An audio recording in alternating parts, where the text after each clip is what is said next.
ನಮಸ್ಕಾರ. ಟಿವಿ1 Karnataka ಜಮಖಂಡಿಯಿಂದ breaking news update ಆಗ್ತಾ ಇದೆ ನೋಡ್ರಿ. ಎಲ್ಲ ಅನಧಿಕೃತ ಕೋಚಿಂಗ್ ಸೆಂಟರ್ ಬಂದ್ ಮಾಡಲು ಆದೇಶ. ಜಮಖಂಡಿ ನವೆಂಬರ್ 23. ಜಮಖಂಡಿ ತಾಲೂಕಿನಲ್ಲಿ ಜರುಗುತ್ತಿರುವ ಎಲ್ಲ ಅನಧಿಕೃತ ಕೋಚಿಂಗ್ ಸೆಂಟರ್ಗಳನ್ನು ಇಂದಿನಿಂದಲೇ ಮುಚ್ಚಲು ತಿಳಿಸಲಾಗಿದೆ ಎಂದು ಕ್ಷೇತ್ರ ಶಿಕ್ಷಣಾಧಿಕಾರಿ ಅಶೋಕ ಬಸಣ್ಣವರು ಪತ್ರಿಕಾ ಪ್ರಕಟಣೆ ಮೂಲಕ ತಿಳಿಸಿದ್ದಾರೆ.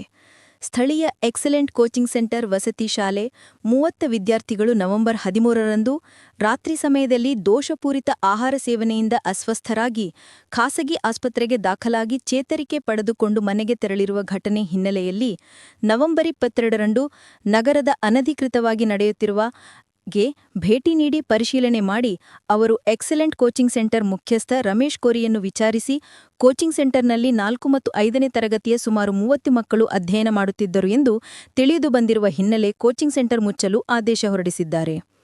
ತಾಲೂಕಿನಲ್ಲಿ ಜರುಗುತ್ತಿರುವ ಎಲ್ಲ ಅನಧಿಕೃತ ಕೋಚಿಂಗ್ ಸೆಂಟರ್ಗಳನ್ನು ಇಂದಿನಿಂದಲೇ ಮುಚ್ಚಲು ಆದೇಶ ಮಾಡಿದ್ದಾರೆ. ಶಾಲಾ ಅವಧಿಯಲ್ಲಿ ಎಲ್ಲ ಮಕ್ಕಳು ದಾಖಲಾತಿ ಹೊಂದಿರುವ ಶಾಲೆಯಲ್ಲಿ ಅಧ್ಯಯನ ಮಾಡುತ್ತಿರುವ ಬಗ್ಗೆ ಎಲ್ಲ ಸರ್ಕಾರಿ, ಅನುದಾನಿತ ಹಾಗೂ ಅನುದಾನ ರಹಿತ ಶಾಲಾ ಮುಖ್ಯೋಪಾಧ್ಯಾಯರು ಕ್ರಮ ವಹಿಸಬೇಕು. ಇಲ್ಲವಾದಲ್ಲಿ ಯಾವ ಶಾಲೆಯಿಂದ ಮಕ್ಕಳು ಕೋಚಿಂಗ್ ಕೇಂದ್ರಕ್ಕೆ ಹೋಗಿರುತ್ತಾರೆ ಆ ಶಾಲೆಯ ಮುಖ್ಯ ಗುರುಗಳ ಮೇಲೆ ಸೂಕ್ತ ಕಾನೂನು ಕ್ರಮ ಜರುಗಿಸಲಾಗುವುದು ಹಾಗೂ ಅನಧಿಕೃತ ಕೋಚಿಂಗ್ ಸೆಂಟರ್ ನಡೆಸುತ್ತಿರುವ ಸಂಸ್ಥೆಯ ಮುಖ್ಯಸ್ಥರ ಮೇಲೆ ಕೂಡ ಕ್ರಮ ವಹಿಸಲಾಗುವುದು ಎಂದು ತಿಳಿಸಿದ್ದಾರೆ.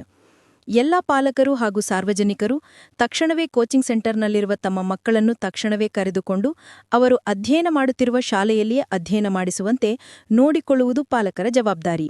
ಒಂದು ವೇಳೆ ಅನಧಿಕೃತ ಕೋಚಿಂಗ್ ಸೆಂಟರ್ಗಳಲ್ಲಿ ಮಕ್ಕಳು ಅಧ್ಯಯನ ಮಾಡುವುದು ಕಂಡುಬಂದಲ್ಲಿ ಸಂಬಂಧಿಸಿದವರ ಮೇಲೆ ತಕ್ಷಣವೇ ನಿಯಮಾನುಸಾರ ಕ್ರಮ ವಹಿಸಲಾಗುವುದು ಎಂದು ತಿಳಿಸಿದ್ದಾರೆ. ನಿರಂತರ ಸುದ್ದಿಗಾಗಿ ನೋಡ್ತಾ ಇರಿ ಟಿವಿ1 ಕರ್ನಾಟಕ, ಬಾಗಲಕೋಟೆ.